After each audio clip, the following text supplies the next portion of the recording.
মাশাআল্লাহ বিশাল একটা বীজ। এই লোকটা দেখেন কি করতেছে। বীজটা এখন একেবারে কোয়াইট। ফুলহুমালে শহরের ফেজ 2। তো মোটামুটি সবগুলো বিল্ডিং কিন্তু দেখতে একই রকম। এখন আমি সেন্ট্রাল পার্কে আসছি। কলেজ থেকে পুকুরে পানি পড়তেছে, সমুদ্র থেকে বালু উঠাইয়া এই দ্বীপটা বানাইছে। বিসমিল্লাহির রহমানির রহিম। আসসালামু আলাইকুম। তো আজকে হলো মালদ্বীপে আমাদের 7 নম্বর দিন। আর আমরা আজকে সকালে হিমাফুসি আইল্যান্ড থেকে রওনা দিছি। দিয়ে আমাদের আজকের ডেস্টিনেশন হইল মালদ্বীপের হুলহু মালে আইল্যান্ড। আর এই হুলহু মালে আইল্যান্ডটা হইল মালে যে সিটিটা আছে, ক্যাপিটাল সিটি, সেই ক্যাপিটাল সিটিরই একটা এক্সটেনশন। তো আর কি আমি যেটা শুনছি যে হুলহু মালে আইল্যান্ডটা দেখতে নাকি অনেক সুন্দর। তো এই কারণে আমি আর কি চিন্তা করছি যে একদিন আমি শেষ দিনটা আমি হুলহু মালেতে আমরা থাকবো। তো আমরা হিমাফুসি থেকে যখন হুলহু মালেতে আসছি, আমরা আমাদের যে ফেরি স্পিড বোটে করে আসছি, প্রাইভেট স্পিড বোট, ওইটার জন্য আমাদের দিতে হয়েছে প্রায় 150 মালদ্বীপিয়ান রুফিয়া। আর এরপরে আমরা এই মালে যে শহর, এখন আমি মালে শহরে আছি, তো মালে শহরে যে ফেরি ঘাট, সেই ফেরি ঘাটে এসে নামছি। নামার পরে আমার পেছনে আছে হইলো হ্যান্ডভেরু, এটা আমি নামটা হয়তো একটু এদিক ওদিক হইতে পারে উচ্চারণটা। তো এটা মালদ্বীপের মালের সবচেয়ে বড় যে ফেরি টিকিট স্টেশন কাউন্টার, সেই জায়গা থেকে আমি আমাদের বাস টিকিটটা কিনছি। আর এই যে পেছনে যে ব্লু মস্কটা দেখা যায় না, সেই ব্লু মস্কের সামনে এই জায়গাতে একটা বাস স্টপ আছে। তো আমরা এই জায়গাটাতে এখন অপেক্ষা করতেছি। তো আমার টিকিটটা পড়ছে হলো গিয়ে 2টা টিকিট। আমরা নিছি 10 মালদ্বীপিয়ান রুফিয়া। আর এই 10 রুফিয়া দিয়ে আমরা যাব হইলো হুলহু মালের ফেজ 1 এক্সটেনশন। হুলহু মালের জায়গাটা আইল্যান্ডের 2টা এক্সটেনশন আছে, কিন্তু আমরা যাব হলো ফেজ 1 এক্সটেনশনে। আর আরেকটা সমস্যা হয়ে গেছে, কিন্তু আমরা টিকিট কেনার পরে রিয়ালাইজ করছি আমাদের হাতে তো একটা ছোটো যে 7 কেজি 8 কেজির যে লাগেজগুলো থাকে না, সেই লাগেজগুলো আমরা নিয়ে আসছিলাম। কিন্তু যখন এর আগে যে বাসটা ছিল দোতলা, দোতলা যে বাসগুলো, সেই বাসে আমি যখন উঠতে গেছি, তারা আমাদেরকে বলতেছে যে আমরা বাসে এই লাগেজটা অ্যালাউ করি না। তো এটা আর কি আমার সমস্যা হয়ে গেছে। তো সে বলছে যে ছোটো যে বাসটা আসে, সেই বাসে আর কি তারা এই লাগেজটা অ্যালাউ করে। আমরা যখন দুইতলা বাসের কাছে গেছিলাম, তখন তারা আর কি আমাদের ব্যাগটা অ্যালাউ করে নাই। কিন্তু যখন আর কি একতলা বাসের ড্রাইভারের কাছে গেছি, সে বলছে আমাদেরকে আর কি অ্যাটলিস্ট একটা ব্যাগ সে অ্যালাউ করবে। তো এই কারণে আমরা ওই একতলা বাসে করে হুলহু মালেতে আসছি। আসার পরে আমরা আমাদের হোটেলে গেছি। তো হোটেলে যাওয়ার পরে আমরা হোটেলে আমাদের ব্যাগ রাইখা হোটেলের ঠিক উল্টা সাইডে একটা বিচ আছে, সেই বিচটাতে আমরা এখন আসছি। তো আমার সামনে দেখা যাইতেছে বিশাল, মাশাআল্লাহ বিশাল একটা বিচ, অনেক লম্বা। এটা ওই সাইডে এখান থেকে যে খালি চোখে দেখা যাইতেছে না, আবার এই সাইডটাতেও খালি চোখে দেখা যাইতেছে না। কত সুন্দর বিচ। আর এই বিচের বালুগুলো সব হইলো সাদা বালুর বিচ। আর এখানে দেখেন দেখেছি কিছু মানুষ আর কি যে সার্ফিং করতেছে। তো অনেকগুলো মানুষ এখানে, পানির ঢেউ অনেক বেশি।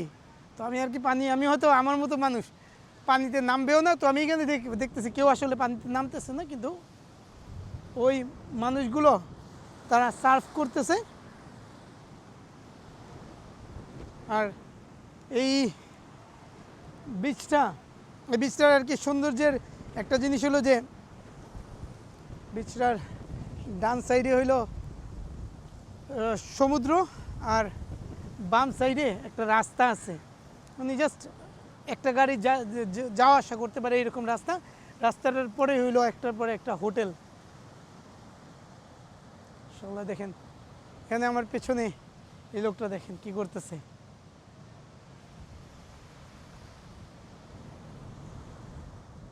এখন বাজে সকাল প্রায় 6টা। তো আমরা ফজর নামাজ পড়ে আমাদের হোটেল থেকে বের হইছি। আর সকাল সকাল ঘোরার একটা সুবিধা আছে কি, যে এই বিচটা এখন একেবারে কোয়াইট। তো এখানে আর কি কোনো মানুষ নাই। এমনি সময় গতকালকে বিকালে আমরা যখন এখানে আসছিলাম, তখন এখানে মনে হয় হাজার হাজার মানুষ হবে। তো আলহামদুলিল্লাহ এখন এখানে মাত্র অল্প কিছু মানুষ আছে। আমি এখন যে জায়গাটাতে দাঁড়াই আছি, সেটা হইলো হুলহু মালের ঠিক মাঝামাঝি একটা জায়গা। তো আমার এই যে ডান সাইডে যে জায়গাটা দেখা যাইতেছে, এই যে গাছ আর বিচ, এই সম্পূর্ণ এরিয়াটা হইল হুলহুমালের ফেজ 1।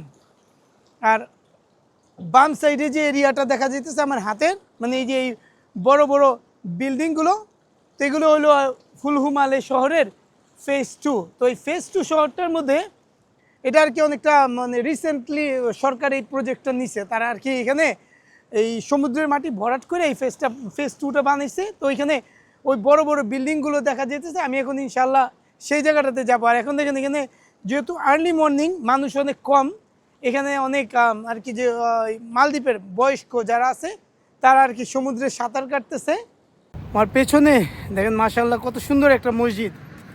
আর এই বাম সাইডেতে হলো হুলহুমালে যে শহরের মানে ফেজ 2 প্রজেক্টের যে বিল্ডিংগুলো সেগুলো, তো মোটামুটি সবগুলো বিল্ডিং কিন্তু দেখতে একই রকম, মানে একই সাইজ, মানে একই মনে হচ্ছে একই প্রশস্ত।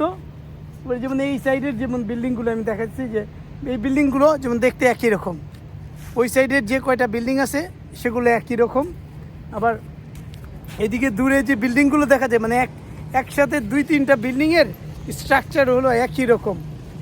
তো আমি এখন সোজা হাঁটতেছি ওই এই দ্বীপটার মানে আর কি ফেজ 2 এর শেষ প্রান্ত পর্যন্ত। আমি এখন হুলহুমালে শহরের ফেজ 2 একটা জায়গায় আসছি। তোমার পেছনে মাশাআল্লাহ অনেক সুন্দর একটা পার্ক দেখা যেতেছে। আর আমার পেছনে যে কাউন্টারটা দেখা যায় এটা হলো এই হুলহুমালে শহরের বাসের কাউন্টার। তো এই বাস কাউন্টার থেকে টিকিট কাইটা আমরা চাইলে পরে এয়ারপোর্টে চলে যেতে পারবো। আর সেক্ষেত্রে মানে পার পারসন কস্টটা পড়বে হলো 15 রুপিয়া। তো আর এমনি ট্যাক্সি করে গেলে কিন্তু লাগে হলো 85 রুপিয়া, কিন্তু বাসে করে গেলে পরে আমার লাগবে মাত্র 15 রুপিয়া। তো এটা অনেক চিপ। আর দেখেন মাশাআল্লাহ এর পেছনে বিল্ডিংগুলো কত সুন্দর। হুলহুমালে আইল্যান্ডে আমাদের হোটেলটা হইলো ফেজ 1-এ, মানে আর কি প্রথম ভাগের যে জায়গাটা সেই জায়গাটাতে। আর আজকে সকালে আমরা 6টার দিকে রওনা দিয়েছিলাম এই আইল্যান্ডটার ফেজ 2, মানে নতুন যে এক্সটেনশনটা, নতুন যে বর্ধিত জায়গাটা, সেই জায়গাটা ঘোরার জন্য। তো আমরা পায়ে হেঁটে গেছি। পায়ে হাইটা আমাদের পুরা মানে ওই ফেজ 2টা ঘুরে আসতে আমাদের সময় লাগছে প্রায় 1 ঘন্টা 40 থেকে 45 মিনিট। কিন্তু আমরা তো আর কি রেস্ট নিয়ে আসছি, তো এই কারণে হয়তো একটু বেশি সময় লাগছে। ছোট্ট একটা জায়গা, মানে আমি যতটুকু হুলহুম মালে আইল্যান্ডটাই হলো প্রায় টোটাল 4 কিলোমিটার লম্বা এরকম কিছু একটা। তো আমার কাছে আর কি খুবই ছোট একটা আইল্যান্ড মনে হয়েছে, মানে ঢাকার তুলনায়।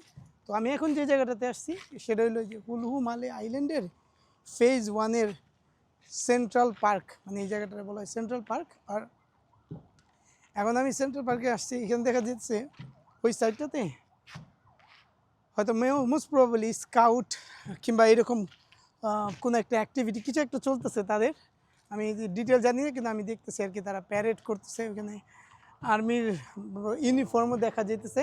আর এই পার্কটা এখনও মোটামুটি আন্ডার কনস্ট্রাকশন। তো আমি গতকালকে রাত্রে যখন এখানে আসছিলাম তখন এখানে কিছু অ্যাক্টিভিটি চলতেছিল। কালকে যেহেতু শুক্রবার ছিল, তো এখানে দেখা যাচ্ছে ওই দূরে তারা টাইলস এনে রাখছে তো পার্কের মধ্যে বিছানোর জন্য। তো এই যে আমি এখন যে জায়গাটাতে আছি, এই জায়গাটা হয়তো এখনও পুরো সম্পূর্ণভাবে রেডি হয় নাই।